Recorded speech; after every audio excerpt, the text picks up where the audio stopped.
L'heure du dîner. Un besoin mais aussi un plaisir non sans conséquences pour l'environnement. Selon une étude néo-zélandaise, un chien engloutit en moyenne chaque année 164 kg de viande et 95 kg de céréales. L'énergie nécessaire pour produire cette nourriture suffirait à faire rouler un 4x4 pendant 2 ans. Les chats, eux, consomment moins d'énergie, mais assez tout de même pour faire rouler sur la même période une berline. Un constat, mais surtout une réalité que les amoureux des animaux ont bien du mal à entendre. Il y a le côté, je pense, de l'amour de l'animal qui est par-dessus, qui vient au-dessus justement des contraintes et de ce qu'il peut nous apporter justement. Je ne conçois pas une vie sans animaux. Impensable pour Sylvie de se séparer de ses boules de poils. À choisir, elle rendrait plutôt sa voiture.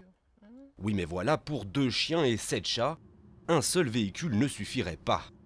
Il faudrait en fait en supprimer de la route tout un cortège.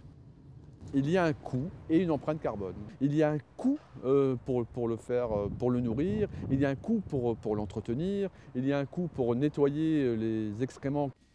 Injuste accusation pour les défenseurs des animaux.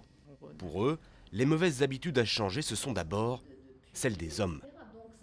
Ce sont des antidépresseurs, ils sont là contre le stress, ils viennent en aide aux personnes âgées. Chacun doit calculer son propre impact sur l'environnement.